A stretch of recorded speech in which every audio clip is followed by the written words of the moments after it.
History often remembers Julius Caesar as a conqueror, a dictator, or a man cut down by knives on the Senate floor, but that version misses the most important truth of all. Caesar was not born inevitable. He was shaped, tested, nearly destroyed, and slowly transformed by a republic that no longer understood the forces it had unleashed. His story is not just the rise of a man, but the metamorphosis of Rome itself, from fragile republic to empire in all but name. When Julius Caesar entered the world in 100 BCE, Rome was already cracking beneath its own success. The city ruled an empire stretching across the Mediterranean, yet its political system had been designed centuries earlier for a single city-state. Power remained concentrated in the hands of the Senate, an elite circle of old families who believed tradition alone could hold the republic together. Beneath them, the masses struggled with debt, land shortages, and the consequences of endless war. Generals returned victorious, but their soldiers came home to nothing. Rome was rich, but its people were restless, and its institutions were brittle. Caesar was born into the Julian clan, an ancient family that claimed divine descent from Venus herself, but by his lifetime, that prestige meant little. The Julii were respected, but not powerful. Caesar grew up watching stronger men dominate politics through money, patronage, and intimidation. He learned early that ambition without backing was fatal in Rome, and that survival required adaptation. This lesson nearly cost him his life.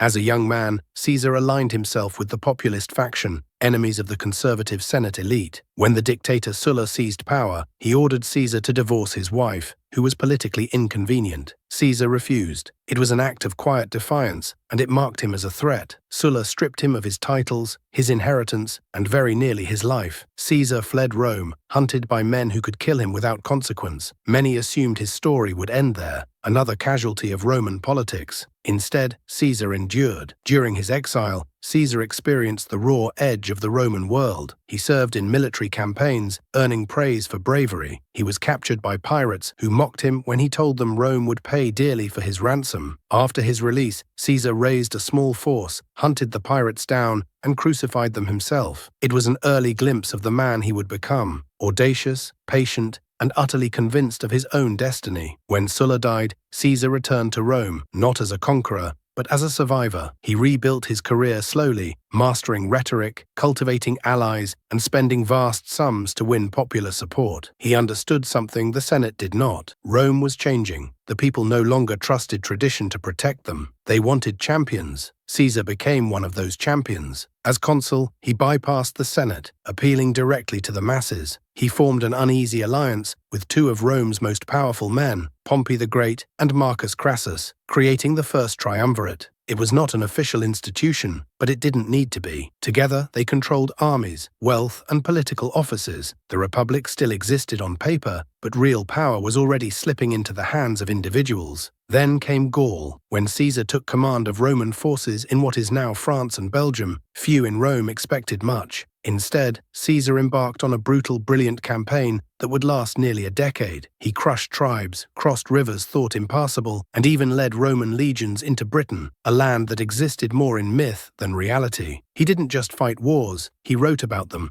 crafting his image as Rome's indispensable general. His soldiers became fiercely loyal, bound to him by shared hardship and victory. By the time Caesar finished his Gallic campaigns, he was no longer just a politician. He was a symbol. Rome's elites watched in growing fear as one man accumulated military glory, wealth, and devotion that rivaled the state itself. Pompey, once Caesar's ally, now stood as his rival, backed by the Senate. The balance of power collapsed. The Senate demanded Caesar return to Rome without his army. To do so would be to surrender his protection and face prosecution by his enemies. To refuse would be treason. For weeks, Caesar hesitated on the edge of Italy, at a shallow river called the Rubicon.